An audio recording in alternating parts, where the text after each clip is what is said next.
আপনারা দেখেছেন যে মমতা বন্দ্যোপাধ্যায়কে সকলে শ্রদ্ধা করতেন, যিনি বলতেন আমি সকলের নেত্রী, আমি হাই চটি পরে আর এই শাড়িটা পরে ঘুরি।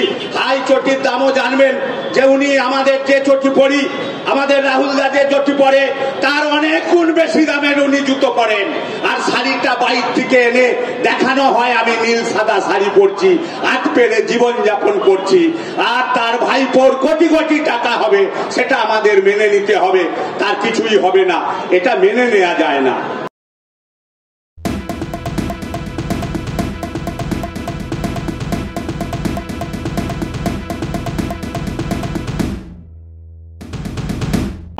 আমরা অনুরোধ করব আপনাদের কাছে যে আপনারা একটু চিন্তা করুন। আমাদের স্লোগান আপনারা দেখেছেন, আপনার মেয়েও হচ্ছে বড়, আর কয়েকদিন বাদে আপনিও বুঝবেন এই সরকারের কাছে যদি আপনারা চটি চেটে তাকে পুরস্কৃত করেন তার ফল কি হবে সেটা আপনি কয়েকদিন পরেও বুঝতে পারবেন।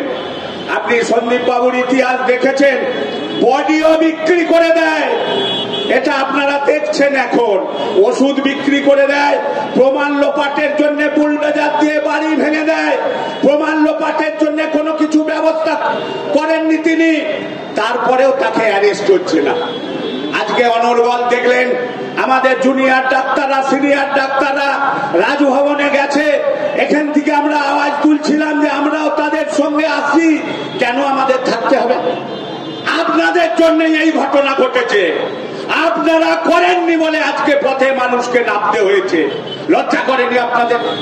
এই পুলিশ বিভাগের জন্য পশ্চিমবঙ্গটাকে শেষ করে দিচ্ছেন। আপনারা প্রমাণ লোপাট করলেন বলেই এত মানুষকে পথে নামতে হয়েছে।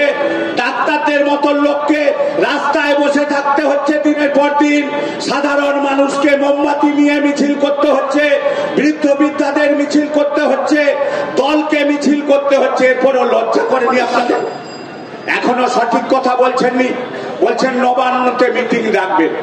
আবার টিভিতে কিরকম দেখাচ্ছে, 10টা 40-এ যেদিন নবান্ন অভিযান, ওনার বাবার সম্পত্তি নবান্নে উঠে গেলেন 10টা 40 মিনিটে, আর অন্যরা পথ দিয়ে যেতে পারবে না। হাওড়া ব্রিজ বন্ধ করে দিল, এমজি রোড বন্ধ করে দিল, আমার এখানে কলেজ স্ট্রিট বন্ধ করে দিল, আমার শিয়ালদা স্টেশন বন্ধ করে দিল, পশ্চিমবঙ্গের রেল স্টেশন থেকে আসা যাওয়া বন্ধ করে দিল।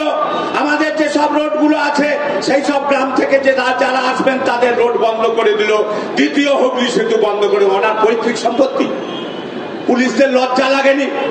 আপনারা যে এরকম বন্ধ করে দিচ্ছেন, আপনাদের বিবেকের কাছে প্রশ্ন নেই? অতীতেও তো অনেক কিছু ঘটেছে, এরকম ঘটনা তো আমরা কখনো দেখিনি। তাই আমরা আপনাদের কাছে বলতে চাই যে এই পুলিশ মন্ত্রী, স্বাস্থ্যমন্ত্রীর পদত্যাগ চাই। সারা আজকে পশ্চিমবঙ্গ নয় ভারতবর্ষ গর্জে উঠেছে, ভারতবর্ষের সঙ্গে পৃথিবীর মানুষ গর্জে উঠেছে। অবিলম্বে এই কালসাপিনী মমতা বন্দ্যোপাধ্যায়ের পদত্যাগ চাই। তাই আপনাদের সকলের কাছে আহ্বান করব, আমাদের অনেক নেতৃত্ব এখানে আছেন, তারা এখনো বলবেন। আমরা আর দীর্ঘায়ু না করে আমি শুধু বলবো, আজকের এই মঞ্চ থেকে অবিলম্বে যারা এখনো লুকিয়ে রাখছেন, এই পুলিশ বিভাগের লোকেরাই কিন্তু পশ্চিমবঙ্গে অত্যাচার করছে। আপনারা বলুন না, 1 সপ্তাহ ঘর ঢুকে যাবেন, দেখে নেবেন মানুষ কি করে। পুলিশ দিয়েই তৃণমূল আছে, আর এই পুলিশের জন্যই তৃণমূল কংগ্রেস আজকে বারবারন্ত দেখাচ্ছে, সব জায়গায় কোটারি করে চলছে। শুধু আমাদের আরজিকর নয়, সমস্ত হসপিটাল, সমস্ত পঞ্চায়েত সমিতি, জেলা পরিষদ, পৌরসভা এবং বিধানসভা, আপনি যেখানেই যাবেন চোরের কারখানা, চোরের রানী মমতা বন্দ্যোপাধ্যায়। সেই মমতা বন্দ্যোপাধ্যায়ের পদত্যাগ আমরা দাবি করছি।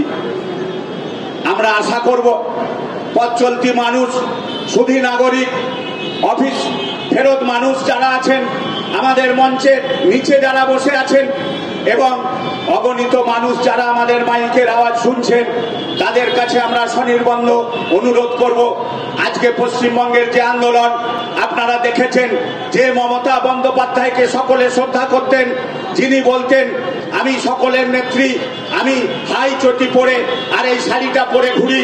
হাই চটির দামও জানবেন যে উনি আমাদের যে চটি পরি, আমাদের রাহুল দা যে চটি পরে তার অনেক গুণ করেন, আর শাড়িটা বাইর থেকে এনে দেখানো হয় আমি নীল সাদা শাড়ি পরছি, আট পেরে জীবন যাপন করছি, আর তার ভাইপোর কোটি কোটি টাকা হবে, সেটা আমাদের মেনে নিতে হবে, তার কিছুই হবে না, এটা মেনে নেওয়া যায় না।